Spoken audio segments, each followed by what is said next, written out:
Thank you. I've not seen you for ages. What was it, like 12 hours 12 ago? hours ago. I know, last night at dinner. You had me over at your lovely home with your lovely family, with incredible food. Do you know what I did? Went home and just ate the rest. Did that you? gave me. So Yeah. you enjoyed your doggy bag? It was incredible. What was it? So there was rice, there was Yeah. chicken curry, there was chicken pakora, and it was kind of like a different version of a spring roll, but it was more of a square shape. Yeah, And obviously the salad and stuff like that. But yeah, I'm that glad was that you amazing. enjoyed. Yeah, well, it's gone. As I was saying to you, I was like, same time next week. Yeah, that's absolutely fine. I'll be back. No, the reason I came over was for us to have like a really detailed, in-depth chat. I'm, as you might know, really stringent and detailed about my research, but for this topic, we're going to talk about the weight loss drug. I want to. It's such a controversial, like inflammatory subject just now, isn't it? And I wanted to make sure that we did it right, and I could find out everything. But in the process of that, I found out so much about you, which we now, like, I want to retell. I mean, like, originally wanted to be a dentist. Yes, not always wanted to be a pharmacist. I originally wanted to be a dentist, had my heart set on it, and then God had other plans. And then, got a conditional offer at Glasgow. Didn't get the grades for my advanced hires when my grandparents had passed away at my exams. And then, went down south and studied for a year, did a degree. It was a course compressed in a degree, 3-year degree compressed into 1 year, reapplied, still didn't get in. It was very competitive back then, and I thought, I can't waste another year. And then pharmacy were like, you're overqualified, come, we'll take you. And I remember like starting and just absolutely hating it because my heart was still with dentistry. Because my thing was always, everyone should have a lovely smile. That was what I always wanted, my main reason. But so my heart was still there. But then as I got further into the course and actually learned more and it became more focused about being a pharmacist, I absolutely fell in love with it. And it was the best thing ever. And I just think, God, how did I ever want to be a dentist and look at people's mouths? So hats off to people that do that. Yeah. Especially I want to thank all dentists, especially House of Dentistry, for what they've done for Mass Mile.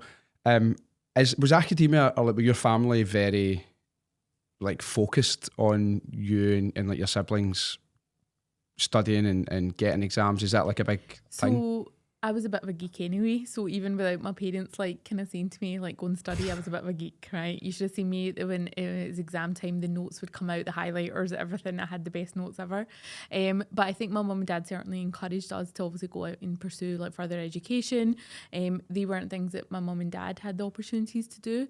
So my mum and dad's background was very entrepreneurial. They've had multiple businesses and kind of, created a really lovely life for themselves through business and not academia. And I always remember my mum saying, like, no matter what you do, like if you get yourself a degree, that's something that no one can ever take away from you. And you'll be financially independent, like no matter what happens. And that always kind of stuck with me. So it was kind of just the natural progression. Especially in Asian families, it's always like, they're becoming like a doctor, a lawyer, a dentist or something medical. And I knew I never wanted to be a doctor and a huge amount of respect to doctors. But for me, it was always like, I just couldn't ever tell somebody that a family member's passed away. And I know when you're in that role, you get used to it, you get better at these things. But that for me, that was always the fear, being able to tell somebody like bad news like that. But yeah, so pharmacy was kind of where my path was meant to be. And, looking back to when I first qualified to where I am now, and I just wish I could tell that girl that had just newly qualified that everything's going to be okay. Honestly, what I've managed to do like in my career is way beyond what I'd ever imagined. Like, and I'm so grateful for it. The good, bad and the ugly. We'll certainly get into that because some of the achievements are just incredible. But your family, I'm quite interested to learn more about them. What's their background? Are they Scottish? Did they move here? My mum's actually English, so really? She's born and bred here. My dad has been living in the UK pretty much his whole life. He came over when he was quite young, so he's from Pakistan. So both Pakistani and grandparents lived here as well. So I've been brought and bred here. So it's funny because you always get, so where are you actually from? Well, that's it, because it's like, it sounds like dog whistle racism. Yeah. So it does, and I'm just always really interested. Like all my family, we were talking about last night, all Irish, and even though it doesn't make sense, somebody somewhere along the line, somewhere in my family tree, like somebody's lying. But I think it's the amazing thing about Glasgow, especially in the other cities in the UK, but Glasgow, there are so many different cultures that have like assimilated into one. Yeah. And like we're all Glaswegian, but some are Italian, some are Polish. Yeah. I love Polish people with like really strong Glaswegian accents. Yeah. Some are Irish, some have like come from like South Asia and stuff. I think it's one of the best things about Glasgow, to be honest. When you started studying pharmacy, then at which point did you think, right, this is really like my vocation? Because you said you hated it to begin with. I think it was kind of like after second year. Because the first couple of years are very kind of science-based. It's not so specific to pharmacy. Well, my course back then at that time was like that. And it was more third and fourth year when it was really kind of more practical with being a pharmacist. That's for me when I remember going home to my mum and be like, I'm actually enjoying it now. Mum's like, thank God, because she could see that I was so like down, like not really enjoying it. And because I'd already done that other degree, so a lot of the first and second year was kind of repetitive for me, so I felt like it wasn't challenging me. So it was kind of around about third year, and then when I graduated, you do a pre-reg year, so you have to do a training year and then sit your exam at the end of it, and that's when you become qualified. And I did my pre-reg in Greenock in Boots Pharmacy, and I remember everyone saying, if you can work in Greenock, you will be able to work anywhere, because it was one of the busiest pharmacies at that time, and it honestly really served me, because I think it made me the pharmacist I am, like working under so much pressure, delivering so many different services, high volume, there was always a queue right to the door. There was always a queue at any given point in the day. There was never a quiet moment.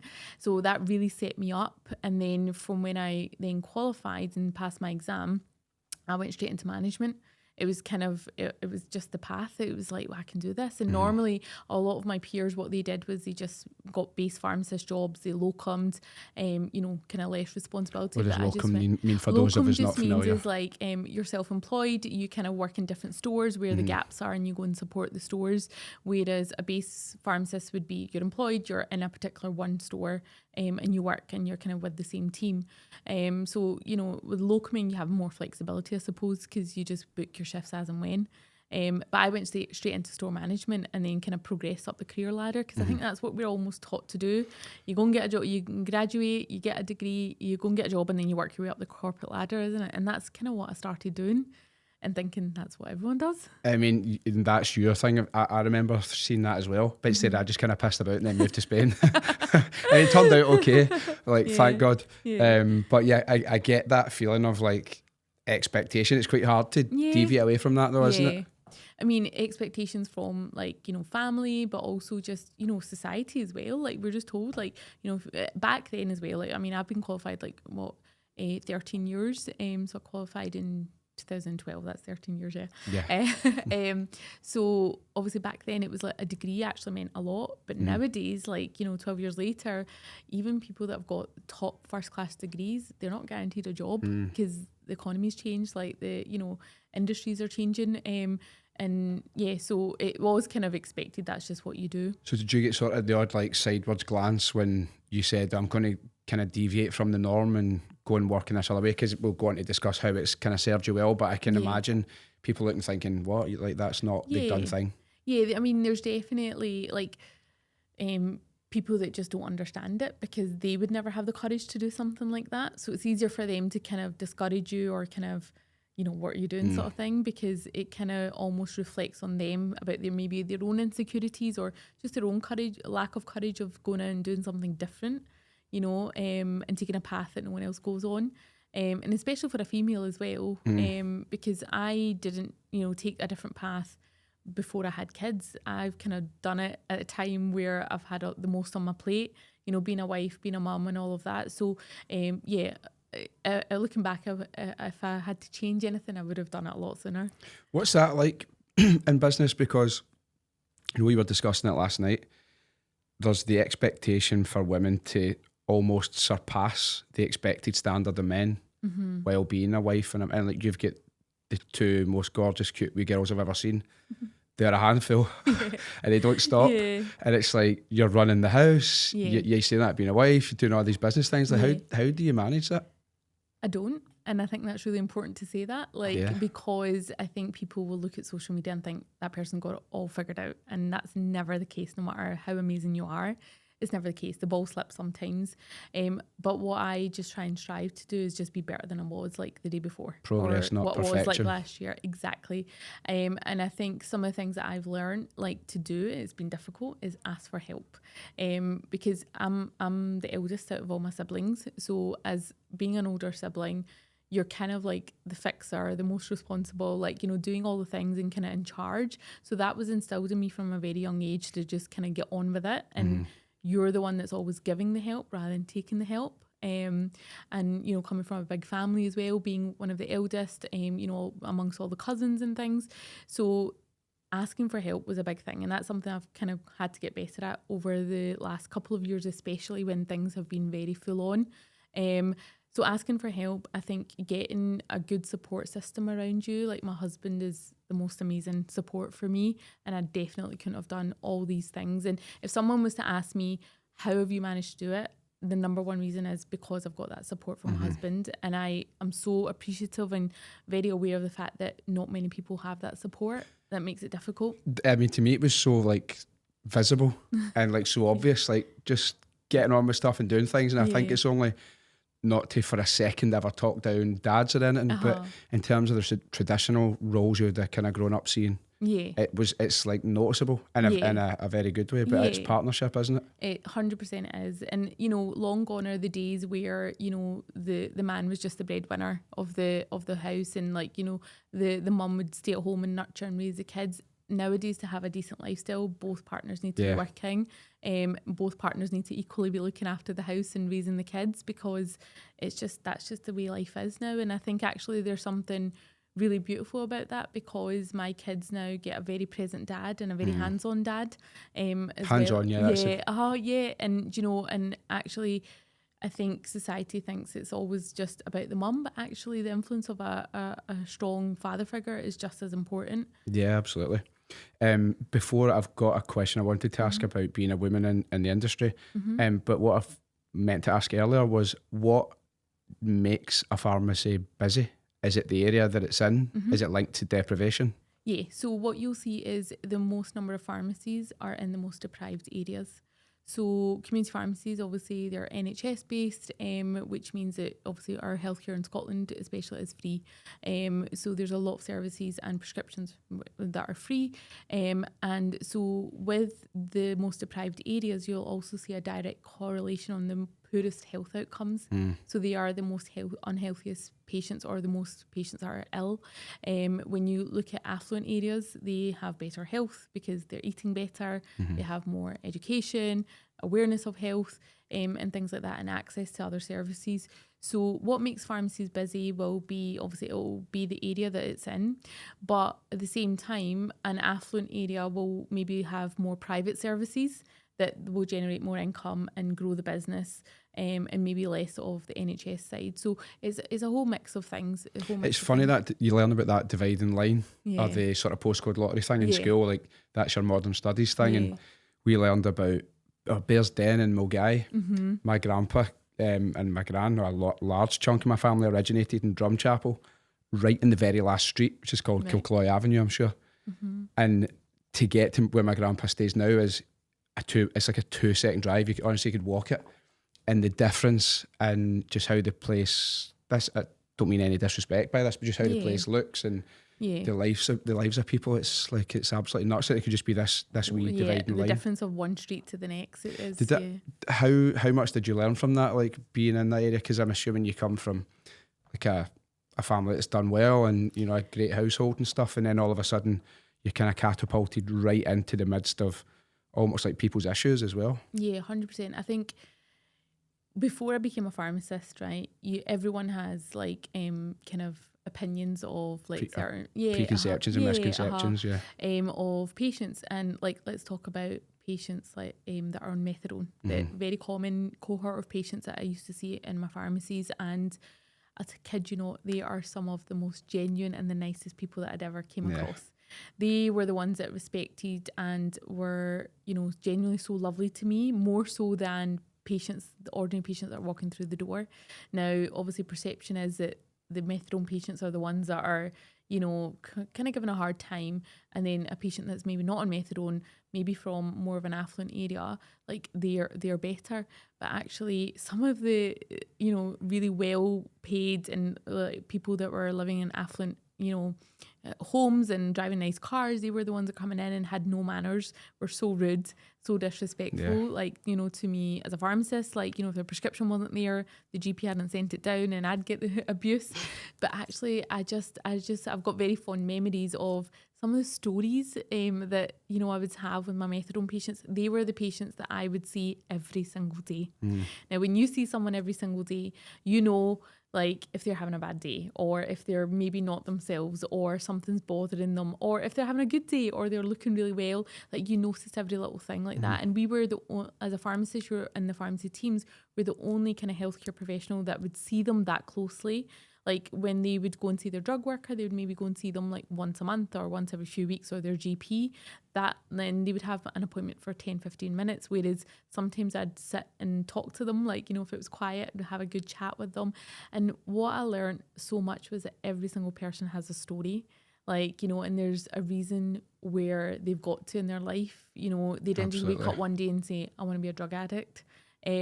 So for me, it gave me a lot of gratitude for my life as well, because it really just depends. One little moment in your life can absolutely totally change your trajectory. One moment, the roll of the dice, whenever you happen to be born. I mean, I've had the conversation so many times with Darren McGarvey, Peter Cricant, who sadly recently died, and he was the sort of main instigator or proponent of the drug consumption rooms. And Frank McEwen, the former Berlin prison officer who was on a few weeks ago. And we all had a really similar conversation that nobody just wakes up one day and wishes that for themselves. And it's never A plus B equals C. It's or 1 plus 2 equals 3. I just think massive. But it's there's a whole long sort of winding path. And a wee bit of understanding can go a long way. How effective, we're going on such a tangent here, but just while I've got the opportunity, how effective is the methadone program in general, do you think? I sometimes feel like it kind of subjugates people, and obviously we're getting better now at intervention and dealing with things at the root cause and giving people the help they need. I mean, how do you see it? I mean, it's been a long time now since I've moved away from community pharmacy and work more in my own businesses, but I mean, during the first 10 years of my career, I would see patients actually improve their life. Yes, they were still on it, but it did have a more positive outcome for their life overall. They became a bit healthier because they're abstaining, when it's obviously done properly, the program and the treatment, they're abstaining from use of other drugs and other substances, and then they're not having the horrific side effects and issues that they would get from those drugs. But I would love to say that I'd seen somebody completely come off treatment and be fine. I've had patients that have got very close to it, but for me, even that's a win. From where they were maybe when they first came in, in very, very high doses, to then on a very, very small dose, and patients that were then more stable to not have to come in every single day. They were able to take their week's worth of medication away. So that was a big thing. So you do see some improvements, but equally, it's not just about the medicine. It's also about the wraparound service for everything else. And that also applies to what we're going to talk about today. It's not just about the drug. Well, it's the psychological issue, isn't it? That's the root cause. And until that's addressed or dealt with, or whatever trauma and pain is sort of begins to start sort of heal, then you can have any amount of physical medicine that you want. Your career trajectory, excuse me, so can you please talk us through it, because the things that you ended up doing and the sort of regulations and guidelines that you ended up writing that were then adopted UK wide, I think the story of that is just kind of incredible. I mean, how does that go? So you're working in Boots. Is this when you get the phone call to say, we need your help? Can you come in?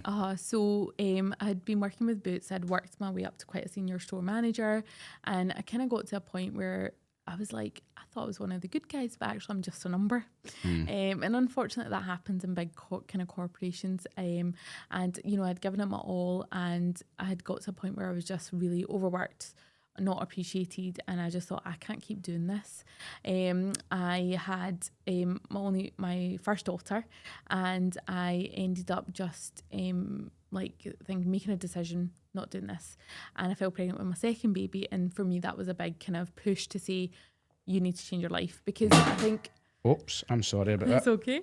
I think for me, becoming a mum was a big realization that I don't want to be doing this forever. I don't want to be on this hamster wheel working 70, 80 hours overworked, really stressed for someone else, and then Underappreciated as well. and asking someone else when I can take time off. And I never had, as a pharmacist, I never had the flexibility to be able to drop my kids off to school and do the school pickup, because the regulations around pharmacy, if the pharmacist isn't present in the building, in the pharmacy, they can't hand any prescriptions out, they can't do anything, so everything comes to a stop. So 9 till 6, you were there, you were tied.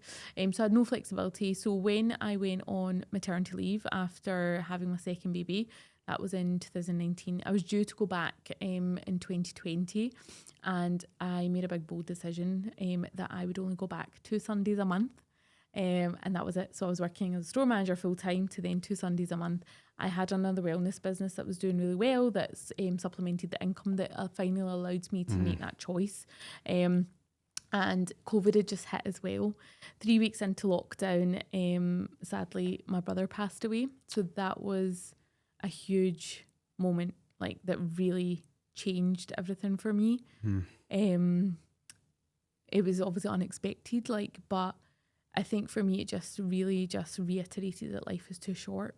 And sometimes we sit here and we'll think, one day I'll do this, one day I'll take that holiday, one day I'll start that business, one day I'll do X, Y, Z. But before you know it, 20 years have gone past. So for me, that was ultimately the big thing. And again, going back to, being the eldest, I've got, obviously it was my brother after me, and then I've got 2 sisters. So he was the only son that mum and dad had. Being in an Asian culture as well, sons are typically the ones that look after mum and dad, the daughters get married and they've got their own households. And obviously not having my brother, it kind of was well, I'm the eldest, I want to be the one that can step in. I'm very aware that my mum and dad are, they're not going to be fit and healthy the way they are now or the way they have been. There is going to come a time where our parents are going to need us and rely on us. But for me, it was I didn't want to be able to just support them financially, but really support them with my time. And that was really important. And when I was working in a job for someone else, we're time poor. You don't have the time flexibility to just take a week off whenever you want, or finish early and go and look after mum and dad. I knew that a job wasn't going to give me that. I knew a business could give me that, because then I would be the one at the reins and at the kind of driving wheel of that. So for me, that was the biggest thing. I was I need to do something else. So I only went back to work 2 days a week, and obviously there was about 6 months trying to kind of get to grips with obviously life without my brother and grief and dealing with all of that. And, Do you mind if we pause on that? Because it's a subject that I find not fascinating, but it's something that grabs me, because it's something at our age, it's all of a sudden you're just whoa, what is this thing? People are starting to die, and you start seeing people getting older. How did you personally deal with that? Because I just feel sometimes when we come through it, it's sometimes nice to leave a wee bit of a blueprint for people. Yeah. To be this is this thing that's sadly is the unavoidable tragedy of life, which somehow life exists in a complete synchronicity of absolute beauty and elation mixed with total tragedy and pain.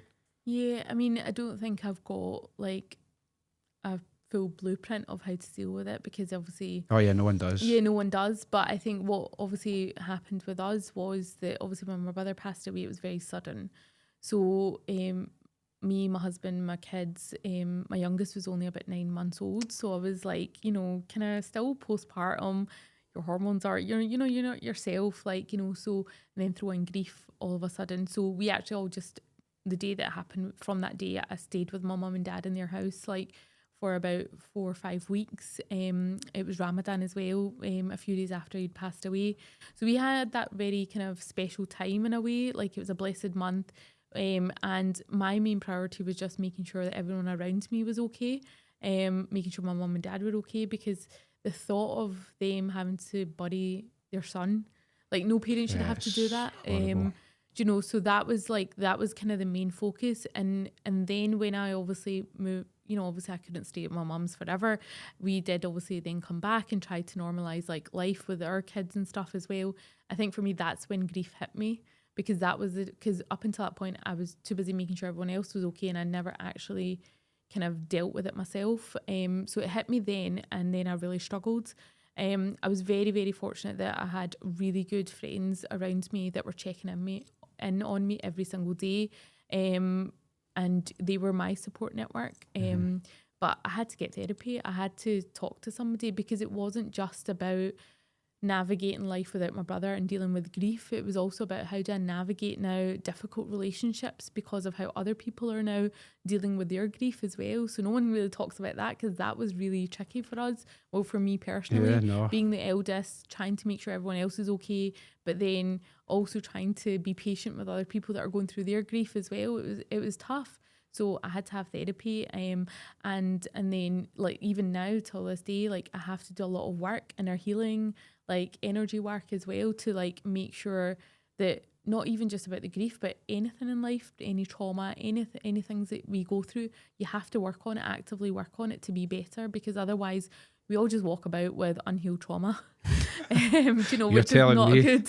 I'm a psychotherapist's dream, by the way. So for me, yeah, like making sure you know you're talking to people, but at the same time, it's also just like grief. It's funny. It comes in waves. There's like some days where I'm absolutely fine, and then out of nowhere, I'll just get so upset and I'll miss him so much, or something will come up that reminds me of him.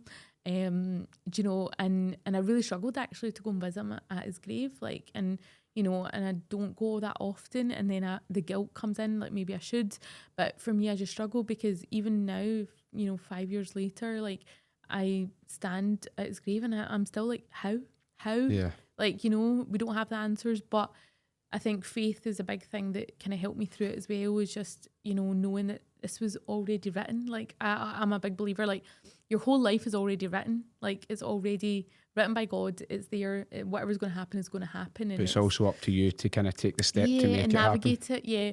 So it was already written that I was going to lose my brother when he was only 28 years old. You know, that was already so young. And sometimes I think back and I have all these fond memories of when we were younger. And how it was just me and him before my sisters were born, and like how, like as a young kid, like growing up with my little brother, like how did I ever know that I wouldn't have him after he was 28 years old? It's not anything you would ever imagine. It's also that kind of reminder to save how important time is, to savour things while you have them, enjoy them, and realise, things can change. It's kind of like, that kind of scares people, but it's like, well, every song ends, but it's no reason not to enjoy the music. Yeah, it's kind of like the way I see it. Yeah, and people say to me, oh, you know, it gets better with time. And it does. Actually, I don't know. I'm finding it harder with time, because as more time has gone on, there's more memories, more moments, milestones in my life and my kid's life, you know, in our family's life that he's not here for. So I find that part hard. Yeah, I totally get you in that sense, because I had lost somebody at 17, and it was pretty horrendous.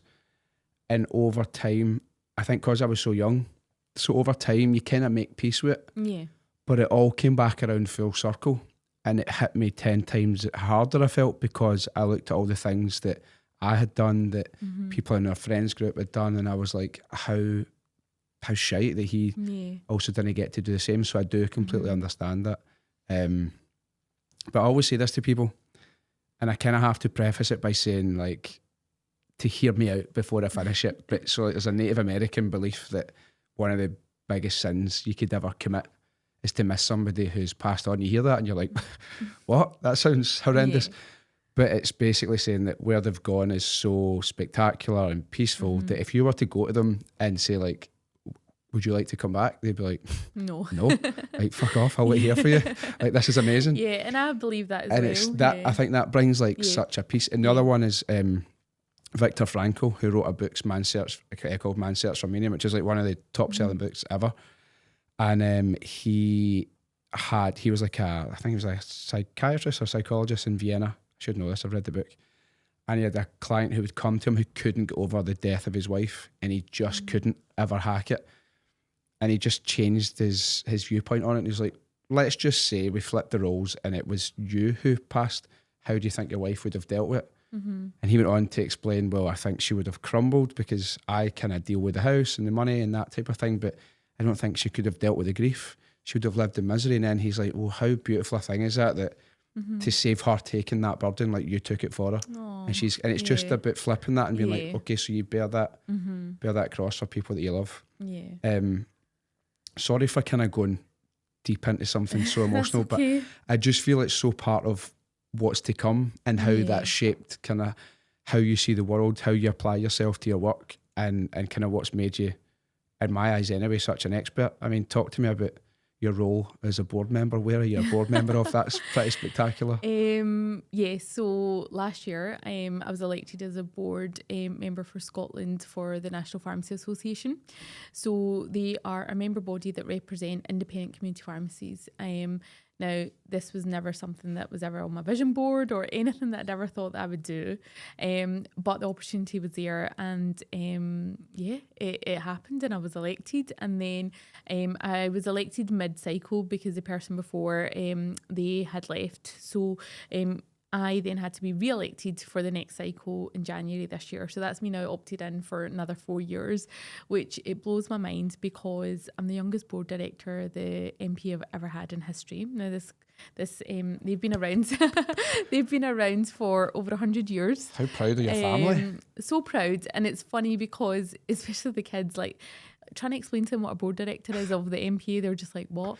They're just like, so mummy, are you like the boss of all the world pharmacy, like world pharmacy? And I'm like, yeah, kind of. Like, and they're just like, oh my God. But to be able to be in that position is just, it's such a privilege. And actually what it's taught me is that then I definitely have the influence to really impact my industry, and on a much bigger level, because obviously the work that you do, it's quite, individual in your own business, and that's great. But actually to be able to make a difference, like, like UK wide and beyond is never something that I'd ever thought I'd be able to do. It's like you clearly care about what you do, but it's obvious that you care about doing it right. Yeah. I mean, how much can you talk, this was past businesses you've been involved in, but how much can you talk about going in and setting like guidelines and making sure that regulation is being followed? Because I was like, all right, calm down, nerd. Like when you were telling me all the stuff you did, like, why do you need to be so on top of it? But obviously my tongue is firmly in my cheek when I say that, because I just got the immediate understanding that,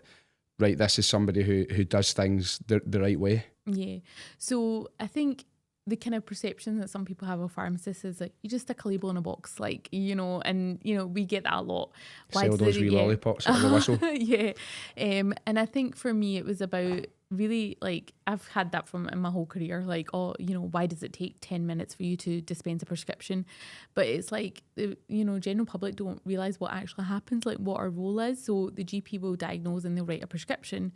That has to then be clinically checked by a pharmacist. Now, that means that we need to check that that drug is prescribed within the dose that's correct for you. It's not an overdose, it's not an underdose. Is it interacting with any other medications that you're on, or is it the right medication that they've prescribed for your condition? So there's a lot of clinical checks, and if they aren't done, a patient could potentially die.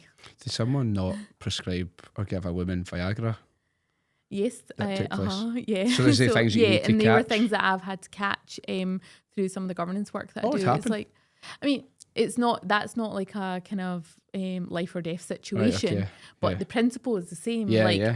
Bad prescribing practices and not doing it properly. Like, so I think for me it was always like I've always understood the importance of that role, and these steps, if they get missed or rushed, like ultimately, it's going to affect the patient at the end of the day. So for me, it's always, and I've always kind of been a bit of a goody two-shoe. I was like stickler for rules, like don't break the rules. Like, like my husband laughs. He's like, you're so clever and you're so like book smart, but you're not street smart as well. You don't know how to do anything dodgy. Give you a bit fly here and there. I can't. Right, so I'm a bit of a stickler for rules.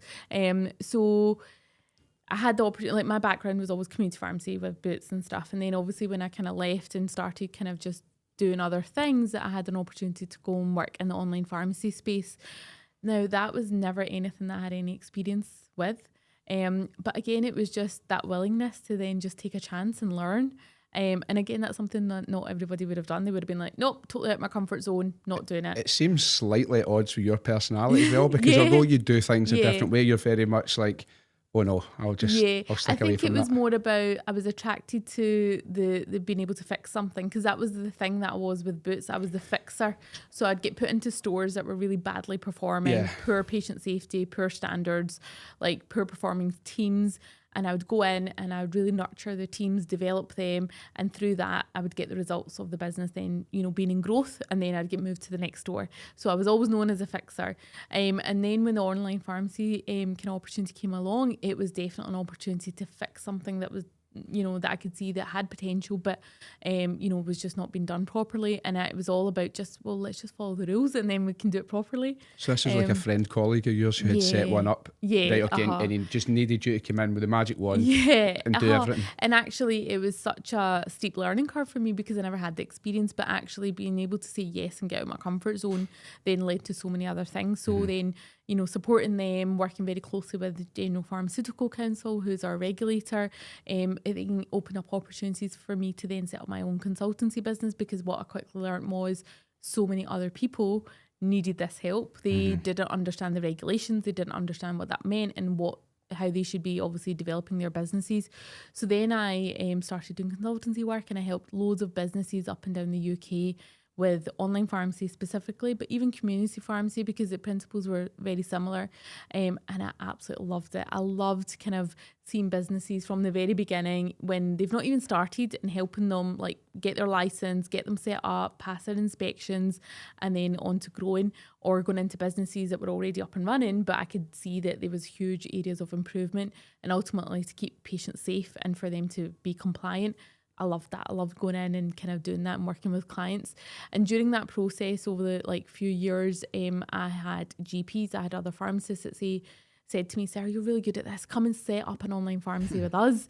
And I'll be honest, I was having conversations with a few people that were, quite, the conversations that kind of went quite far down the line. And but before we kind of signed anything, for whatever reason, it didn't work out. But ultimately, it was really about the fact that I finally realised that I didn't need anyone else as a business partner, because this was my knowledge, this was my expertise, this was kind of my niche that I'd kind of, really developed over the last few years through my consultancy business. I could do it on my own. And that was it. And that was the driving factor for me. I was like, I can do this, but I'll do it on my own. But I had the knowledge and the insight of what everyone was doing in the industry. And it was very much transactional. You get online pharmacies, give it the medication, that's it, boom, done. But because of my kind of interest in health and wellness with my other business, and kind of really looking after the patient as a whole and not just here's a drug, I was like, well, we'll set it up differently. So that's where then 24-hour pharmacy was born. You just had a moment of inspiration and pulled over, didn't you, in a service station? That's what I was on the back of coming back from seeing another client down in Bradford, and it was the first time I'd met him, and he actually said to me, it's the first day I met him and I was helping him actually with his governance in his business. He actually offered me to be a partner in his business, and I'm like, you are nuts. I've just met you. I don't know who you are. Why would I go into business with you? And it's funny now because actually he's a very good friend now and one of the biggest clients that I work with. And we joke even just yesterday when we were on the phone, he was like, I offered you a business partnership from the day one and you didn't take it, and I've offered it to you since then and I'm still offering it, and we all just have a laugh and a joke about it. But so when I was with him and he offered me that, and I was already in conversations at the time with a couple of GPs to set one up with them, and I was honest with him and I said, look, see, if I wasn't, I would maybe consider it, but I'm already having conversations and that wouldn't be fair to them. And he said to me, he's like, look, whatever you do, if you're going to do it yourself, just don't do it with another partner, just do it yourself, right? And that kind of just stuck in my head. And I remember driving back from Bradford and this conversation was going over on my head and I was kind of analysing it. And then I stopped at a service station, went on to GoDaddy. I don't know what made me, and I was like, right, there needs to be a domain that I can buy to do this myself. And then it was 24-hour pharmacy was there. I don't know how that was available and someone hadn't already taken it. And that was it. So I remember, I know exactly what service station it was, and you know when I'd stopped, and that was it. That was the seed was planted. That was the idea that was born. And then I just thought, right, how can I be different to the other online pharmacies that are out there? And for me, it was very much about the holistic approach as well. You know, my husband laughs. He goes like, "You're like the worst pharmacist to yourself. You never take medication." And I'm just like, yeah, but if there's other ways that I can like, you know, treat myself, then I would absolutely do that. And you know. So yeah, so it was very much with a holistic approach, and then having a mission to do good as a business as well. So we've just submitted an application for becoming B Corp certified. So when that happens, it means we will be a B Corp certified business, which is phenomenal because there's not many, if any, in the industry at all. What's the meaning of that? So it means that we're held to much higher standards across what we do with our profit, how we look after our people, what impact we have on the planet. So we're just held to much higher standards as well, and more sustainable and just more ethical. So, because I think that's really important as well, and the type of business you're in, it would be very easy to exploit people. Yeah. And we'll discuss the exploitation that takes place. But if you're doing things in the right way, but really keen for you to explain to us about what you'd like to do with your profits in relation to the orphanage, because I think that really deserves to be highlighted. Yeah, so there's a lot of projects that we want to do, but for me, I'm a big believer of doing work that then, you know, is a bit of a legacy and kind of continues to reward long after we leave this world. And yeah, so one of the things that we want to do is build an orphanage and look after children that, you know, maybe haven't had the best, you know, start in life, and really look after those people, because I've got two beautiful girls. I'm very blessed to be a mum and, you know, to be parents to them, but not every child has that opportunity to be in a loving home and be nurtured and you know, have those opportunities. So yeah, that's one of the big projects that we'll do, but also things like, you know, setting up like water wells and things in, you know, countries where, like, I mean, we're sitting here with water, clean water. You know, we take these things for complete granted, and again, it's your postcode lottery where you're born, like, you know. So doing things like that. So they are a lot of the work that we want to do as we start to grow as a business as well. I think that's amazing, because it gives you like a sort of like a dual motivation. Of course, you want to do things in business and succeed, but to think the more that succeeds, then the more these things can succeed. Exactly. And it makes people want to see you do well as well. Yeah, and something that we're already doing just now is with every order that goes out, we send a little packet of bee seeds. So it's wildflower seeds for the bees. And you're the happiest pharmacist I've ever met. Oh my God, I've never been called happy. And it's a compliment, by the way. Yeah, but basically, again, when we look at our B Corp mission, it's about being sustainable. And if we're looking at stuff like about a holistic approach to patients being overall improving their health, mentally and physically. So we put the little seeds in every order, and in our little leaflet, and it says, by the way, you've got some seeds, go and plant them, get out in nature. So it's kind of like a dual thing. It's like you're planting like the wildflowers for the bees, but you're also encouraging patients to be out in nature, which we know has a massive positive impact on people's mental well-being. So little things like that make us like different. I love it. It's such a standout, and it's such a deviation from the norm. Yeah. And I think as well, like attracts like, and people will come to you and they'll see that, and then they'll stick around. It's amazing. I mean, shopping habits are changing. People are wanting to spend their money with brands and companies that are also doing good for the planet. Yeah. Like, that's changing. Like, people, like, you know, now most people know what B Corp is, or they recognize the logo. You know, they're picking up products, looking at the ingredients. They're being more aware of where they're spending their money, and what brands, what products, what they're using. So I think they're the people that then would want to buy from a company that's got this mission as well. Yeah, it's because you always hear like it's a conspiracy theorist trope, big pharma. Yeah. And they're out to get everybody. My kind of personal belief is, there are obviously pharmaceutical companies in which it's in their best interests that people are reliant more on their medicine because it's worth billions and billions of pounds. People kind of be like, they're trying to enslave the world, and you're like, no, it just makes people rich, and they kind of they don't want to upset that the status quo, but you're challenging that. I mean, who's to say that you won't completely interrupt and then divert the way that the entire industry goes in the UK and in the world? You never know. I think it could happen. No, I think it's so clear how sort of principled you are and trying to do things with ethics and a stickler for the rules and all that. And I just love you to bits. I think you're great. But I'm going to be hard and I'm going to push a lot here because the weight loss drug, and it's become like this umbrella term. And in fact, I've learned through such a long period of research, speaking to you so much, there are different brands. Sorry, I keep doing that. That's my phone. I'm just going to leave it there. There are different brands. There are different ways in which it can be administered. I always thought it's bad. And I kind of am still, I'm coming round from some of the explanations that you've given me and some of the things I've found out. But let's go through them. Yep. Now, can you explain to me, if someone says, oh, he's on the Jags, he's on the weight loss drug, what are people referring to? So there's a couple main players in the market at the moment. So Wegovy and Mounjaro. So Mounjaro is the newest one that's been in market since last year. It's a dual action medication, which means it works in two different ways. Wegovy works in one kind of mechanism of action. So they're the weight loss jabs, injections. So what are the actions? So if we talk about, let's principally just talk about Mounjaro, it works by suppressing your appetite.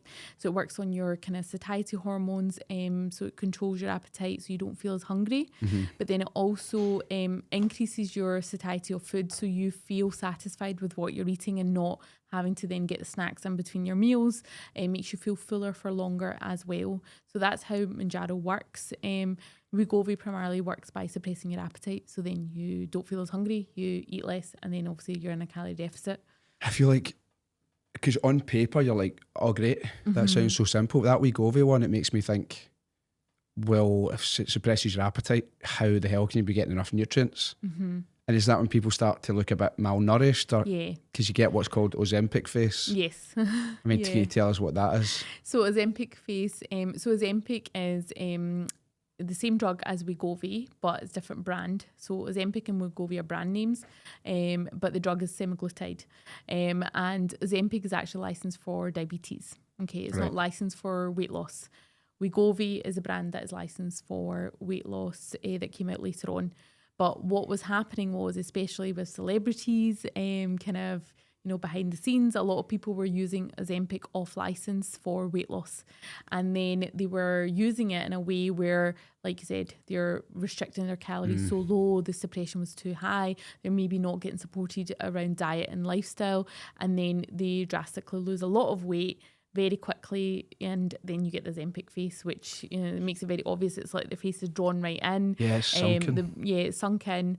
You know, the bones are kind of sticking out. It's not very healthy looking. And like, I remember seeing just loads of celebrities in America, California, and you're like, what the hell's happened here? Fat Joe's now just Joe. How can you call himself Fat Joe anymore? You've lost about 15 stone. Like, good for you, but it's... But what was happening was, it was a lot of bad practice. It was a lot of people that weren't eligible for it were getting it from some way or another, whether it's through other healthcare professionals that were, you know, prescribing it, or just, you know, other ways that they shouldn't have been getting it, because it is for people that are overweight and obese. It's not for somebody that just wants to lose a few pounds. So it starts off as this sort of cultural... At first people are going, what's going on? Like, why is everybody all of a sudden just looking this way? What I noticed is it looked like muscle wastage. And a lot of people's delts, this part of their arm, were a lot smaller than like the sort of bicep and tricep, which just looked nuts. So then immediately what I just shut off and was like, that's clearly terrible for you. This shouldn't be happening. But then it kind of starts making its way over to the UK. At which point, when did people start being able to get it for weight loss here? So Mounjaro was launched last year, so it's been about a year and a half since it's been out. So I've been prescribing it since kind of day one when it came out, but it's only available privately. It's not available on the NHS. Only this week, NHS England announced that they are going to be rolling it out on the NHS, but there's going to be a very, very strict criteria. So it's only going to be a very small cohort of patients that fit the criteria, BMI of over 40, and they need to have at least 4 out of 5 other comorbidities. So straight away that means that you're narrowing the number of patients that can get it. But that's also because if they just said, everyone and anyone can get it with a BMI of 30. With the issues that we have around obesity in the UK, almost 2/3 of the population would be on it, and the NHS won't be able to obviously do that. Yeah, so what are the stats? Forgive, I'm going with these off the top of my head. 67% of people in the UK overweight, and 30% is obese. Is obese, yeah. And insane. Scotland is actually worse than England as well, and we've got the highest obesity rates in Europe. Now, I kind of see that as a win. Like, if we're top of the table, then no, not for this. It's not often we're top of the table. Not for this. It's all not right, good. Okay, I got it wrong. Yeah. I was like, yes, Scotland number one. But yeah, we've got the highest obesity rates in Europe. And when bloody you hell. actually let's just talk about, before we get to weight loss, let's talk about obesity. Yeah, right? yeah. Because you need to, and this is a big part of my own journey and learning that I've done to become an obesity specialist pharmacist, is kind of really understanding that as a condition. Now, it's what I try and explain to patients and other healthcare professionals: obesity is a chronic condition. The same way that we look at asthma, hypertension, diabetes, they are chronic conditions. Obesity is a chronic condition as well. It's not, when we look at somebody that's overweight or obese, we just think, oh, they just eat too much.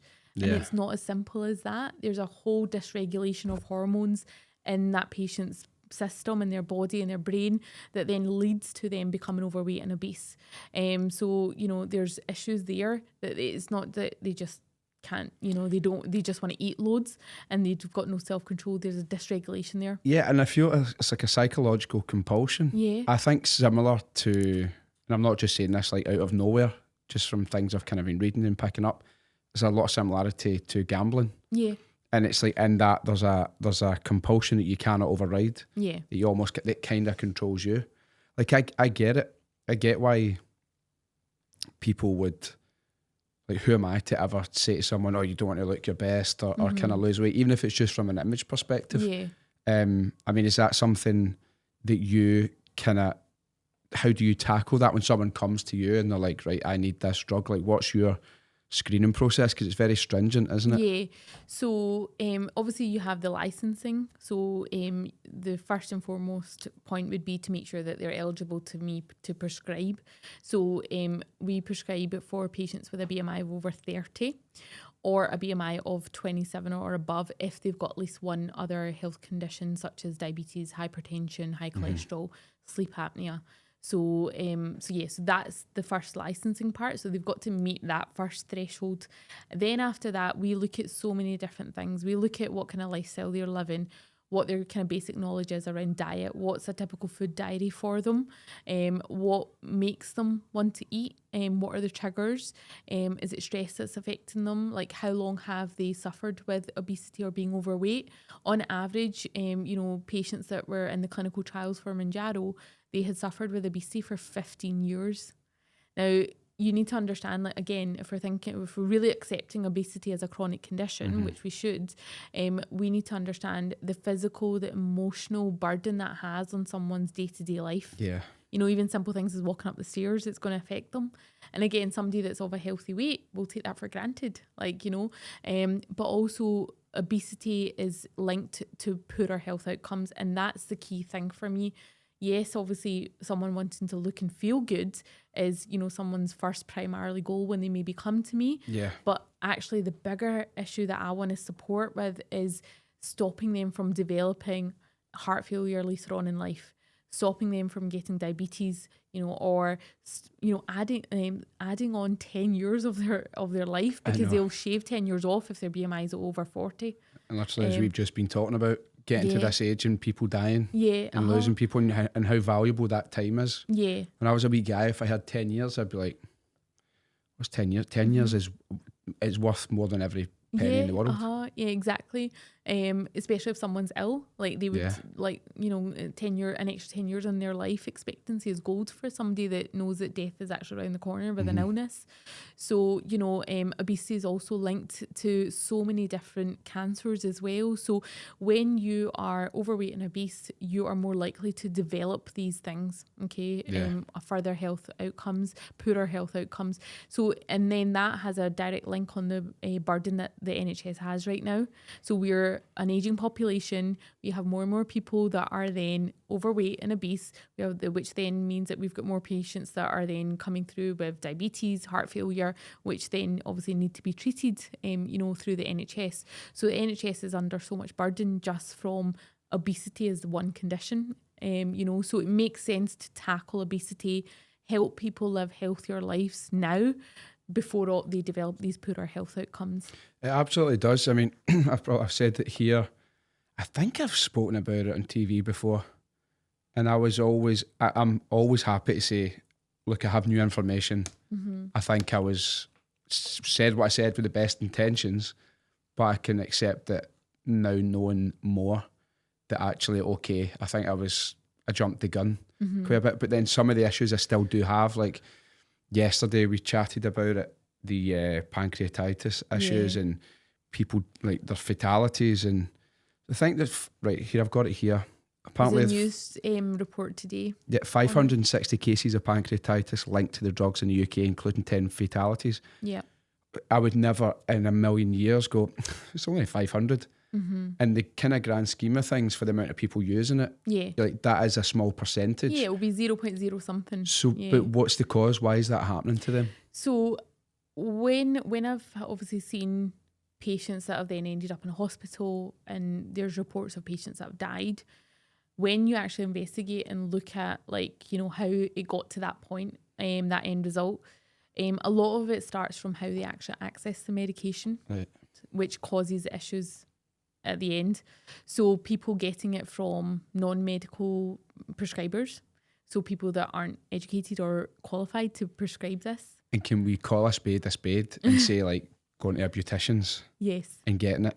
Because you're using such respectful language. But I think sometimes you need to just puncture through it and going to a fucking beautician and getting that, you are off your head. Yeah. I mean, people are playing fast and loose with their lives, aren't they? Exactly. And I think it comes back to the psychology. No disrespect to beauticians, you shouldn't be selling a fucking weight loss drug, I'm sorry.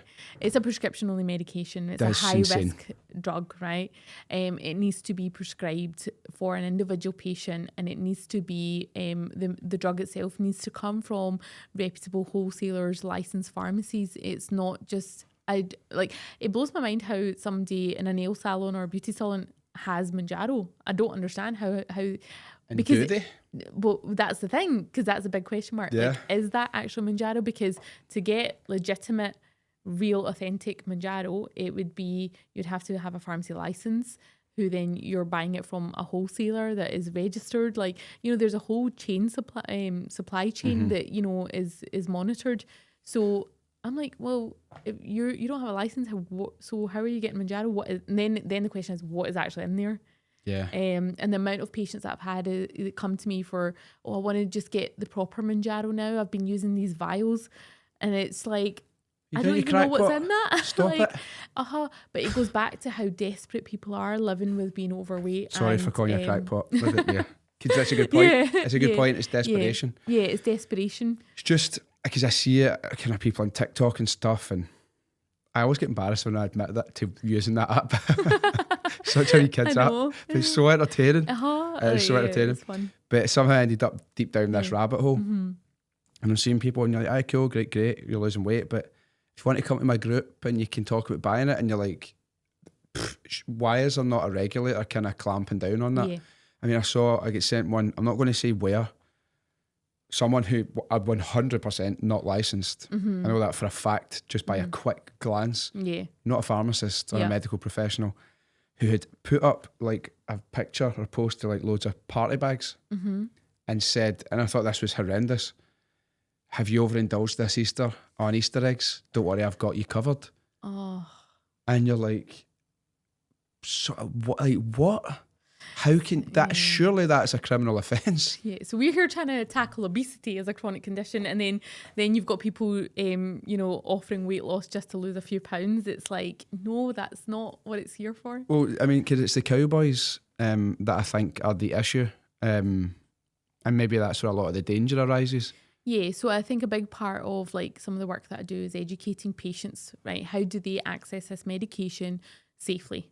That's the biggest thing for Yeah. me. It's not to say go and access it. It's more about if you feel that this is what you want to do and you want this treatment and you're eligible for it, please make sure that you're getting it from reputable sources. So there's a couple of things that you can do. If you're buying it online, you make sure you get it from a registered pharmacy. A registered pharmacy on their website will have their GPHC number. You can check that they are registered by the regulator. Okay, so that's the first thing. You want to check as well that pharmacy. You can see a list of the prescribers who's going to be prescribing it for you. Again, you can also then check their registration, that they are actually, real prescribers that are registered and governed, okay? The other thing is about whoever you go with, make sure that you can speak to somebody, because this is the thing that I see a lot of patients switching over to us now, is because whoever they're with just now, the biggest complaint is, I can't speak to anybody. So I want to switch over because I've heard your service is really good. And for me, it's like patients are accessing high-risk medicines. They have side effects like every other drug out there. Yeah. So they need to be supported. They need to feel that they can have their questions answered. They can speak to a real person on the phone, or a video call or something. So they're just some quick things, simple, basic things that would get people to obviously do. Then the other thing as well is make sure you're honest with the information that you're providing to be eligible for this treatment. The amount of patients that are so desperate, again, it goes back down to the psychology, they're so desperate to get it. We know that your BMI needs to be over 30 or 27 or above with comorbidities. They will lie about their weight. They'll, Do you not say people will send AI photographs of themselves? Yeah, I've seen that as well. It's actually quite inventive, to be fair. Yeah, I mean, and that's what we're living in. It's like there's all these loopholes that people are trying to get round in the system. So do you have people speak to also a psychologist? Yeah, so we've got an intuitive psychology coach, because obviously it's so obvious that obesity isn't just an overnight thing. There's many layers to it, and it's about really what we want to do with our services, that get to the root cause. How, what caused you to get to this point in your life? And yeah, the medication is an amazing tool to support you to lose the weight, but it doesn't fix the root cause of what's causing the obesity. Do people often just use it like as this is the one and only method, but maybe, as you say, don't change or try to deal with core habits, or don't change their sort of fitness routine or that type of thing, because you put people in touch with? Yeah, so we've got, kind of what you get with our service, like the wraparound services, obviously you fill out the form on our website with all your kind of medical history. Please always answer truthfully. So do people exaggerate it so they can get more? Yeah, so they meet the threshold for the BMI. Right. But that's fine, because I'm going to do a video call with you. So if you say to me you're 140 kg, but then you're a size 8 on the screen when I'm on a video call with you, we're going to have a conversation about that. So then they'll have a consultation with me. We'll go through everything. That's normally about 20 minutes or so, because I've had the kind of assessment form before, so I've got kind of your medical history. It will go through all of that. You'll get an opportunity to ask any questions, and any concerns that you have, because again, people are a wee bit apprehensive. Like the ones that are really serious about it and they really have done their research, they'll come and I'm just concerned about this. I've seen this on social media, and they want to get the right answers from a medical professional. So you'll go through the consultation with me, and then if I decide that, yep, it's suitable for you to have, I'll write the prescription, we'll dispense it, and then you get everything that we've talked about, all the tools about diet, lifestyle, how the side effects, how to inject it, all of that. You get an email as well straight after we dispatch this, because it's a lot of information for a patient to retain. So you get an email that has it all, and then I've written a free ebook as well, which is about 30 pages long, and it's got about 13 different chapters, and it's nothing to do with Mounjaro or Wegovy, but it's all about health and lifestyle and diet advice. Okay, so there's a chapter there on stress, how stress impacts your weight management, how sleep is so important when you're on a weight loss journey, hormones, gut health, diet, nutrition, exercise, all the things. And it's really because for me, that is the most powerful tool. So I want to enable you to use that and harness into that more so than the Mounjaro or the Wegovy.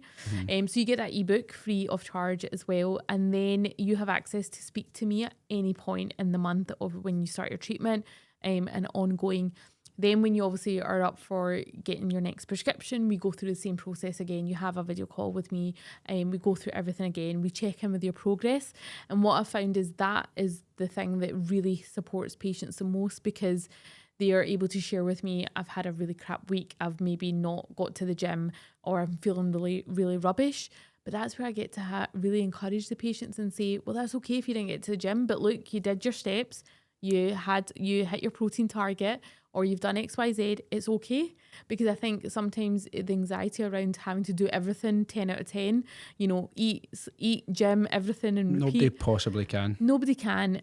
But I think it's really encouraging for me to say, but that's okay if you had a bad day. Because what I don't want patients to do is, like, if they've had one bad meal, they just think, oh, sod it, I'll just now keep binge eating for the rest of the week. Like, imagine you're putting petrol in your car and you realise, you're like, oh shit, and you put diesel in it. You're not going to keep going, well, I'll just keep putting this in anyway. Exactly, you're going to stop. Yeah, you stop, but it's like, okay, like it can be reversed. It's fine. It's not the end of the world. It's not fatal. It is if you kind of keep going. I think that's a great thing, that you're offering those different services, and have no hesitation in saying, because I was thinking about this, but I would have no hesitation in saying, if somebody is considering taking this drug, this weight loss drug, cool. Yeah. You're absolutely free to do so. Please do it in the right manner. And I would say, well, why not come and speak to you at 24 Hour Pharmacy? You're the link, as always, as I say, with everything that anybody I speak to, whatever they're working on, the link is in the episode notes, and they can come directly, or I'll put your Instagram as well, and they can come to you, because, like I said, I was almost like, what's the word? Not aggressive, but I was quite head on with anybody I spoke to, even when we first talked about it. And I was like, no, Sehar, no. As if, like, you with all the medical experience and expertise, and the pharmacist, you're the expert. No, listen to me. But I just felt so strongly about it. But I feel like, and I still do, like anybody who's, like, I know someday, I'm not going to name her because she'll kill me, but a pal of mine went up to a high-rise flat in Clydebank to get it and ended up ill. Oh my God, it definitely wasn't Manjaro. Yeah, and it's like, it worked. I don't know if she's kept it up. This was for 4 kilos. And at first, I was about to kind of chastise her a wee bit. Not chastise her, but just encourage her not to do it. But then I did kind of take a step back and was like, we had a really open conversation. I would say I probably have like some form of body dysmorphia or like image issues. And sometimes I do and sometimes I don't. So I get it. But I'm never satisfied. Yeah. I'm in the gym a lot. I think I'm in decent condition. Yeah. Some people might look at my Instagram and go, you're full of shit, mate, because there's photos of you like no shirt on at the beach or whatever. Sometimes I feel good, but there are other times I look at myself and I'm like, feel as if I look terrible. And then pals will crack up at me and say that as a sort of insult. You got fucking body dysmorphia. And I'm like, maybe I do. Like, yeah, and I think there's an element of that as well. Like, we become so desperate to look a certain way because of the pressures in society on social media. Yeah. Like, you can't go on social media without a filter, because I probably contribute to that, maybe to other people. And it's like, I feel it the same way you do. Yeah, and I think that makes it all worse. And that's where then people become really desperate. They aren't like that overweight that they are eligible for it. So then they think, I'm so desperate because it's really bothering me. I'll go and find it from, I know so-and-so down the road does it in the beauty salon. But then because of that desperation, but then it's just the message is like, it's not worth it. No.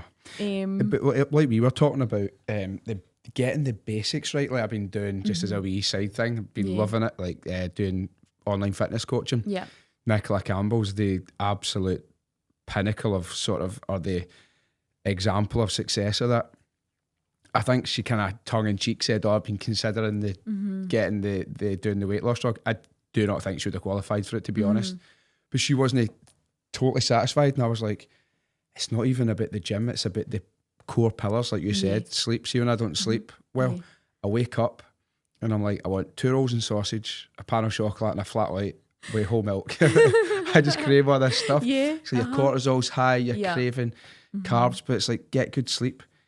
Those 10,000 steps, low intensity, steady state exercise is the best way to burn body fat. Your body literally uses body fat as fuel if you're just going walking. Yeah. Then it's like, eat well. 80% of the time, eat well. Yeah. And then you can build on others, right? What supplements can I use? Yeah. What workouts can I get done? Yeah. How can I use intermittent fasting as you kind of go up that pyramid? Yeah. And it's like, yeah, I get it if you're at a point where it's dangerous for your health and there are very psychological issues. Yeah, why not use this tool?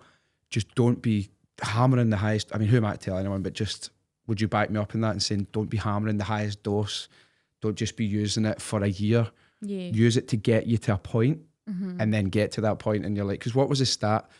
The average of people using Mounjaro will lose 22-ish% of their body weight, but then 14% will go back on if they don't do it properly. Exactly. What was the point in that? Exactly. So that's where it's really with our kind of accountability and our check-ins, and also the wraparound services that we have, like, you speak to an intuitive psychology coach, you can, have a session with a PT. You can, obviously, you've got the ebook, you've got obviously meal plan and recipe ideas that I can give you to help you, get those fundamental pillars right first. Like, we've got all of that. And because I don't want patients to then spend all their money and then the weight it comes back on because I've not taught them how to, change their daily habits, which change their lifestyle. So for me, it's about, I say to patients all the time, look, the medication is just one tool. The other tools are going to be far, far greater and more positive in your life long term. And they're the tools that are going to keep the weight off. The medication will, you're not going to be on it forever. And now kind of like this thing about, patients have this perception, I need to be on the highest dose to get the biggest weight loss. And actually that's not true. So in the clinical trials for Mounjaro, so there's 6 doses, 2.5, 5, 7.5, 10, 12.5 and 15. So in the clinical trials, 10 milligram and 15 milligram, there was only a 1% difference of more weight loss between them.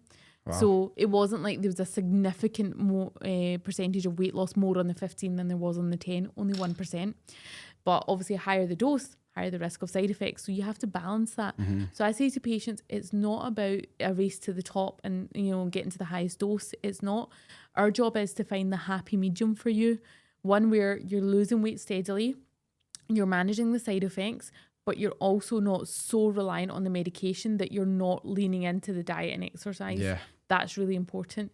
And I've had patients like, when we launched 24-hour pharmacy, we've had patients since August last year. So typically within 6 months, theoretically, I could have somebody starting from month 0 to 6 months and be on the highest dose because there's 6 strengths and you can titrate up every 4 weeks. So I could potentially have somebody on 15 milligrams within 6 months of them starting with me. So I started patients in August. It's now almost a year, 12 months. I don't have a single patient that's on anything higher than a 10 milligram. So they're not even, on the highest dose, even after almost 12 months. Steady weight loss is important as well, isn't it? Even there must be an emotional toll, because if you lose weight too early, then you have a lot of excess skin. Yeah. That's a whole other image issue that you've never had to consider. Yeah. And if you're at a point where you have a lot of weight to lose, I think the excess skin is going to be unavoidable. Yeah.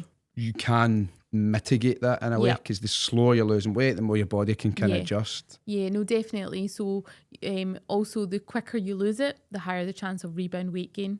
So patients will say to me, it's kind of slowed down the weight. And I'm like, but you're losing like 2 kg a month. I'm happy with that. Like, it's not about I need to be losing 10 kg a month. Like, from a fitness perspective, that's what I'd say to somebody. Like, if that's what you're losing each month, that's great. Yeah, keep it like that. Because you're losing muscle mass as well if you're going, if you're kind of going too quickly. There was something else I was going to ask, and I have put myself my head off on a tangent. I always do this. It was in my head. There's just so many things that we could talk about. It was like, oh no, that's what I was going to ask. Do you think there are certain, I keep calling them cowboys because that's what they are, that just want to keep people on that? It's in their interest, isn't it, to keep them on the medication? Is that a reality of the industry? Unfortunately, there is, because it's higher the doses, the more cost. So when I've just explained that, almost 12 months later, I don't have anyone higher than a 10 milligram. Now, there's many businesses that I know that will automatically titrate every 4 weeks, even if the patient doesn't need a higher dose. they'll automatically titrate them every 4 weeks, get them to the highest dose because the higher doses are more expensive. So unfortunately it does happen, but I always explain to my patients, you do not need to increase your dose if it's working for you. Yeah. You do not need to increase your dose. See, hearing that, like if I was somebody who was after that treatment and hearing that, okay, this person isn't going to be, one, trying to keep me on it forever, and it also isn't trying to get the maximum amount of money. Yeah. And from everything else that we've heard, it's like there is an altruistic side to it, which I didn't think that would ever exist in the sort of pharmaceutical industry for obvious reasons. Because even when you told me about it's like this part of the document you give out, you're on Wegovy and Mounjaro, now what? Yeah. So it's like, it's not just that you're on that. So that's like webinars that we do like every month for our patients. They're free. They access these webinars. I'll put them on. I'll have expert speakers that come on. But yeah, it's really about the extra stuff. We don't focus so much on the medication because I'll do that from a clinical point of view when I set you up, and we manage that anyway ongoing. But it's really about how can I give people more value about the other stuff. And, you know, typically, you know, as humans, we need to be exposed to something 5 or 6 times before the penny actually drops, right? I worked in digital retargeting and that was literally my job. Yeah. So if you see a pair of trainers, it was my job to make sure you saw the ad 6 times and they always converted later down the line. So you're right. Exactly. So for me, it's like, well, there are monthly check-ins. You've got access to come and speak to me at any point during the month as well. You've also got the webinars, you've got the resources, you've got all these things. You've got like our social media that you can follow when we're putting on some tips and videos on there. So you're constantly being kind of drip fed in different angles to really hone in the message about how to live a healthier lifestyle. Before I ask you for the example we were talking about, I'm feeling a wee bit blue after being in Ibiza. Can I get a couple of weeks of the treatment? Absolutely not. That was a test. Absolutely not. And you passed it. Good. Well done. I knew that would be the answer. The guy you were telling me about, because you know we're talking, like I'm saying, I get it. I totally get it. I don't always, I look at myself and don't feel great. Whereas other people tell me, oh, you look good. And I'm like, shut up, I don't. Yeah. And that's even down to how I look in general, which is a weird thing though, because there'll be times I see a photo of myself or a video and I'm like, oh, and it's like, aye, cool, mate, you picked the right industry to work in, and if you hate seeing yourself on camera, good one. But at times I see it and I go, oh, I hate the way I look here, I look terrible. But 6 months later, I look at the same thing and go, that's not so bad. Yeah. What the hell is the psychology behind that? Like, I would love to know. I think it's probably what's going on in that day and that week for you, because I mean, I really feel social media has a big part to play. Yeah. If you're constantly, when we're scrolling and you're seeing like people that look a certain way, like you're subconsciously, you're telling your mind that, oh, I don't look like that, but I'm, you know, filtering everything into my brain that I should be looking a certain way. So the subconscious mind is actually very powerful. It will believe what you feed it, right? So for example, if you constantly are telling yourself, I look rubbish, I don't like how I look, right? And you're constantly thinking that, you might not even say it out loud, but if you're constantly even thinking that, your subconscious mind will start to believe that, yeah, you don't look good, right? But the days where you're probably like, no, actually, when, you know, 6 months down the line, you actually are like, no, actually look quite bad. You've probably not been feeding your subconscious mind so much negativity. You've probably been a bit more grateful or feeling good and being more positive, that then your subconscious thinks, no, actually it does look good. So your subconscious mind is very powerful in that sense, but you have the control to feed it the right things. Like, and I'll give you an example, right? So I've had this as well. Like, I'll literally every day walk past the mirror and I'll be like, oh my God, you're so fat. Like, I think most girls do that. Like, you know, my body's not the same after having 2 kids. And I've really had to kind of teach myself that I need to be grateful for the body that I've got, because I've birthed 2 babies, like, you know, and, you know, created life, like, you know. So it's about being grateful. And actually, it's scientifically proven, like, your thoughts and your words can physically affect your body. And then I used to struggle losing weight, like through all the diet, exercise, everything. And I had a PT that was just awful, like, you know, would shout and swear at me because I hadn't done all my steps, like, good business practice. I know. And it really had a negative impact to the point where I started like hating my body. And then in January this year, I got another PT, and she's so lovely. And she really kind of poured a lot of love and belief into me around how I look at myself. Like, because I'm not a typical girl that just has a 9-to-5 job and like, you know, I'm very chilled life. Like I run businesses, I've got kids, we have a very busy social life, big family, lots going on. So I'm not going to be somebody that's going to stick to your typical plan that a PT would give, like go to gym 3 or 4 times a week. This is what you're eating every day. Like I'm not going to be able to do that with the lifestyle that we have.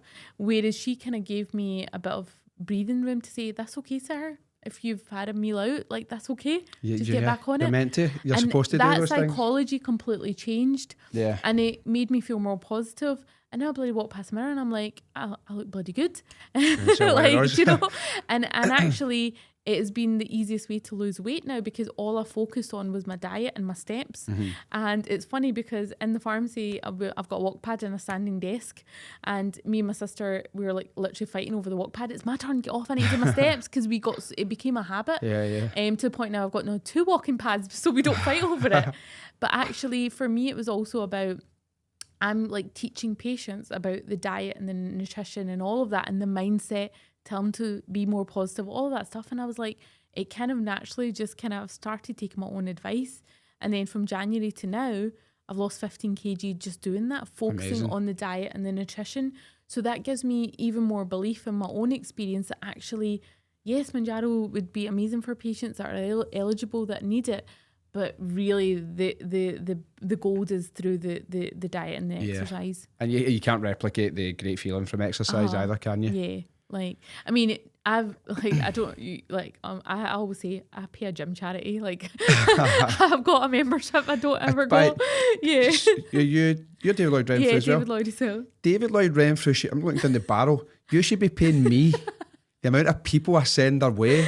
The amount of people I take out of the cafe. How do they repay me? By putting my price up constantly.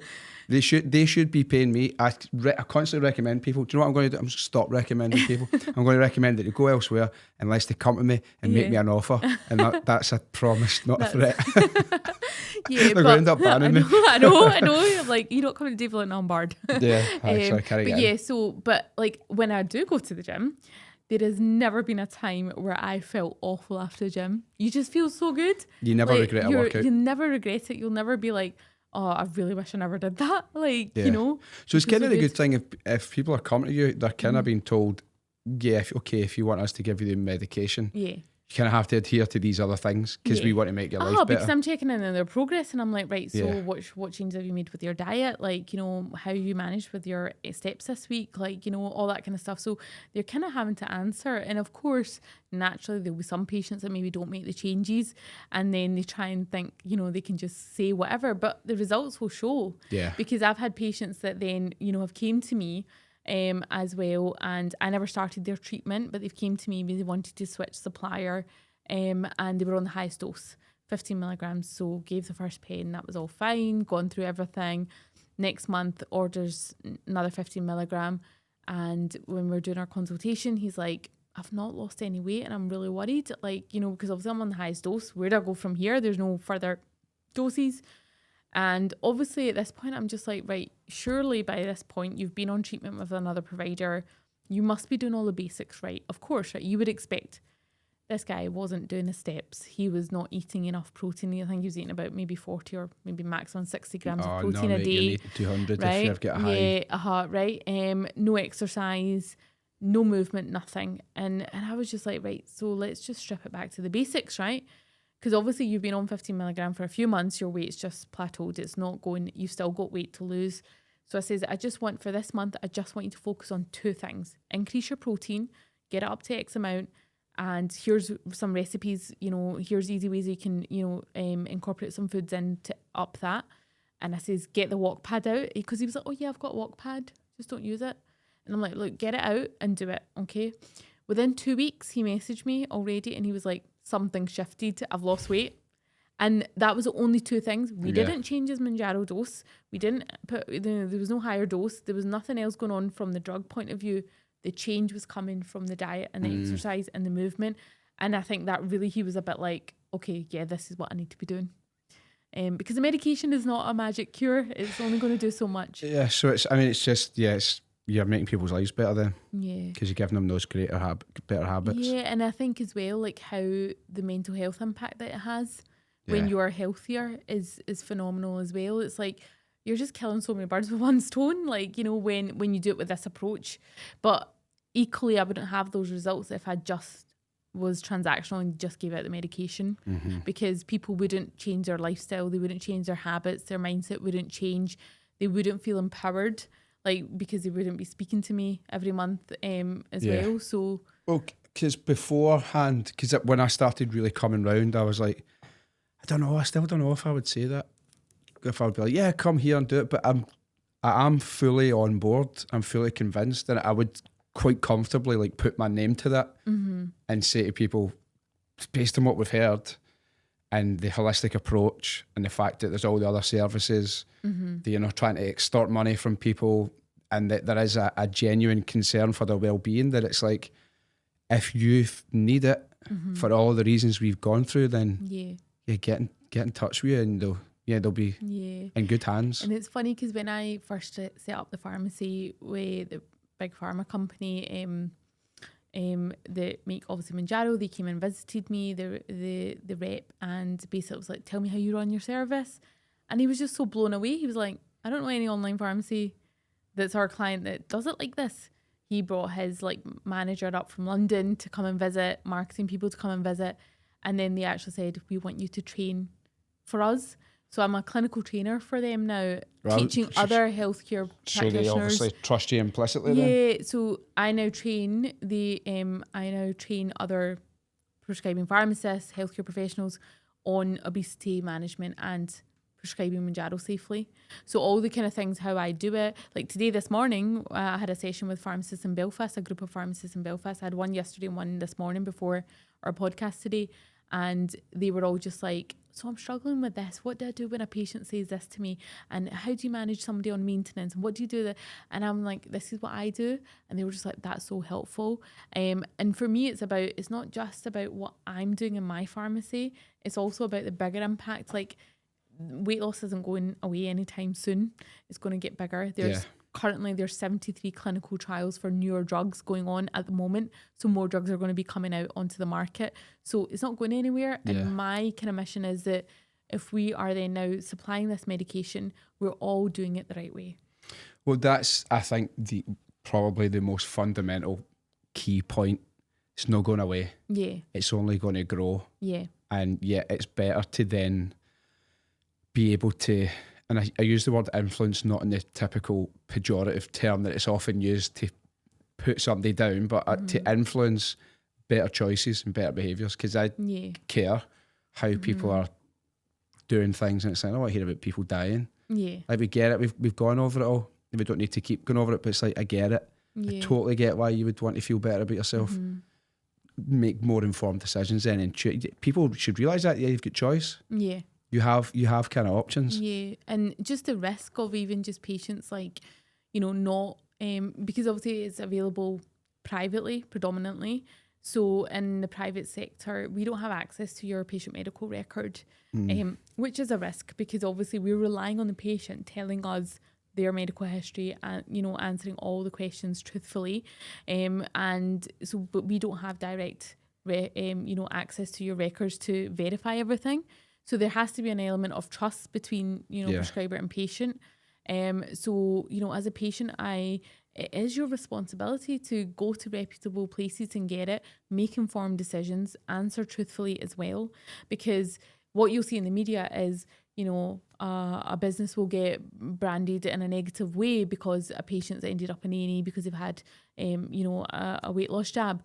But then when you look further into it, it's like the patient didn't declare their full medical history to the prescriber. They took it off license. They took it in a way that wasn't prescribed for them. So all these things happen. So it's not always absolutely there's businesses that don't do it right, but equally there are businesses that are doing it right. Like, I know some amazing ones. It's personal responsibility, isn't it? It comes down to in the end. Kind of final thing I wanted to ask you about your... Thingy group that you want to create for female pharmacists. Yes. Really interested in that. Yeah. So this is probably the first time I'm actually talking about it. Is like it a world exclusive? Exclusive. Like, well, any pharmacist get in touch, then you know where to go, and you can all thank me later. Yeah. So I think for me, the journey, I'm not your typical pharmacist. Like, I've done so many different things, wear different hats, and absolutely love it. And over the all these opportunities, I've grown as a person massively. Like, it's been tough. Like, I've had to go through like hell and back to even get this 24-hour pharmacy. Can vouch for that. There's a lot of stuff that we just haven't been able to discuss because it's in the personal side. But you've had some shit, man. A lot of stuff, and a lot of people around me that are close and have kind of had a front row seat. They were like, I don't know anybody that would have still kept going when all of these curveballs were getting thrown at you. And it was like, I was just constantly, like, last year was just like putting out fires constantly. I'd put one fire out, another one would start. A lot of backstabbing. A lot of backstabbing, a lot of really bad, unprofessional behaviours from businesses that you put your trust in to deliver projects and things like that. I wish we could explain it. Maybe we'll do a part two, maybe. Because there will be a part two, by the way, because we'll be exposing some cowboy practices. Yeah. And stop using that term. But I think, so over that time, like, the amount of messages that I've get all the time, like, you inspire us so much, Sehar. Like, I just love your journey. Like, I wish, I could do all the things that you've done. And actually what I realised, there's a gap there in the market, and what I'm going to be launching very, very soon is, should I share the name? Yeah. It's not finalised, but I think we're going to go with it. No, and it's your intellectual property, because you've stated here that it's yours. So. Yeah. Dope of Empowerment. So Dope of Empowerment is going to be a membership community for female pharmacists to really empower them in different pillars, not just in pharmacy, but how they look after themselves as females, as mothers, as, wives, partners, sisters, all of that. How they can actually be inspired to, change their career, do different things, as a pharmacist, how they can be, educated through clinical things as well. So we're going to have different speakers, but essentially I want to create this membership and community where we can network, come together, and just really be inspired by each other. And a big part of that is me being able to share my journey and my kind of successes, the highs and the lows, and my lessons, so that it could be people's foresight. Because, I'm not saying that I've done everything perfectly. I've kind of learned things the hard way, but I'm really, really excited about this, because again, it's something that's kind of been a big passion of mine, because I never had that. Like, when I look at my journey, I never had a community of kind of supporters that would really nurture me. I've kind of set off in an industry that's very male dominated, and I've probably had a lot of like people like pushing back, because I am trying to change and do things differently. I'm trying to like challenge the status quo. And, in a very male dominated industry, it can be quite lonely. So I really want to create this kind of community where I can really inspire the next generation of pharmacists, like, to really go out there and do bold and different things. I definitely don't think that it's pie in the sky in any way, because a lot of the times with things like that, people in the early stages, when it's in its sort of embryonic stage, they'll be like, there's no room for that, there's no need for that. But I think everything you've said about, especially being a woman in the industry and the challenges of that, and you won't be the only one that's faced it. But you see, you've not had those people to go before you. Well, you've gone before other people. Yeah. And what a nice kind of gift that is to leave. So I'd encourage people, keep an eye on that. I'm sure you'll share that. Yeah. I'll help to communicate that as well. As we sign off then, I always say this, right, and people might think I'm just making this up. I mean it every time. I knew I'd enjoy this chat, but I didn't know that I would enjoy it this much. Aww. But that kind of comes down to the people I asked to come and speak to. I'm already like deeply interested in them. But I just think a lot of the things, and I know this is kind of like, when someone announces a baby and a pal always comments, so glad the secret's out, so they can be like, say that they knew something that other people didn't, and you're like, fuck off, like, nobody cares. But I kind of part of me wishes we could go into a lot of the stuff you kind of told me, because the whole time I was like, that is terrible. But the things that have happened and what's been thrown at you, and the fact that you've handled it with magnanimity, grace, and still maintaining a completely positive outlook and still wanting the best for other people, I think it speaks volumes about you. It's very easy to become like embittered. There's stuff that I'm kind of a wee bit bitter about, and I know I shouldn't be. and that you make me want to be like a better person. I'm like, oh, look what she's done. I can let it go. I can let that go and still thrive. You make me feel as if I can do so much more in business and succeed, that I can do so much more in work, because I see what you've done with everything you've handled. There's been personal tragedy. There's been sort of cultural and social expectations which you've stepped up to, and you've even sort of defied those social norms to create new paths and positions for yourself. And it's like, wow, what can't you do? And if I was to hedge my bets, I would say, like, we're looking at the first Scots Asian female billionaire. Who's to say we're not? And I honestly, I don't think I'm going to be a million miles off. And maybe in X amount of years, I can come back and go, by the way, called it. Like I said it. So, no, I completely wish you all the best. Thank you so much. This is going to just be the start, I think, of a series of us talking about certain things. I think so, yeah. And I'm so excited. And actually, can I just say that it's such a privilege for you to ask me to be on here and have a platform. It is. I'm joking. No, like, it is such a privilege, because I know that you don't just bring anyone and everyone onto your podcast. So for me, like, it's very humbling to be asked, to feel that, you know, I'm qualified enough to come, absolutely. Or that I've got something that's worth sharing. And like, I just know, like, you know, this is just the beginning of something that's just going to grow and grow and grow. And ultimately, like, I've got 2 little girls who are 10 and 6, and they're my why. I want them to be in a world where they can be like, you know what, mummy did that, we can do that as well. Amazing. Like, love for it. me, that's what I would say. Like, it's, you know, and anyone listening, whether you're a pharmacist or not, in any field that you're in, like, if you ever think that you can't do something, you absolutely can. It doesn't come down to how talented you are. It comes down to your hard work and your ethic. We talked about this last night. And that's what it is. It's all about your hard work. And, you know, if you really believe in something and you really want to make a change, just do it, because life's too short. And I'm so grateful for, you know, being courageous, like, in making some of the decisions that, you know, I probably thought that I never would have done. I just thought my life was just going to be working in that corporate career, and that was it. And then you retire, like, you know, and part of me would have been like, yeah, okay, that's fine. I'm happy with that. But then when certain things happen in life, I was like, no, wait, hold on. And you wake up. So for me, if you're sitting there listening, no matter what industry you're in, and you want to make a change, just know that you're more than capable of doing it. Yeah, love it. I think a great example and inspiration to anybody, particularly any women of any age and any demographic in business or whatever it is that they're kind of going after. So I admire your resilience. That's how you describe yourself, isn't it? I suppose final thing to say is thank you so much for your time. No, thank you. I really look forward to sitting down again, because there's so many topics I wish we could get into, but we'll save them for their own episodes. And I will sign off with one final line, something you've embodied. Fortune favours the brave. Absolutely. Thanks very much. And thank you for listening, as always. And we'll be back with another episode of Blethered soon. Cheers.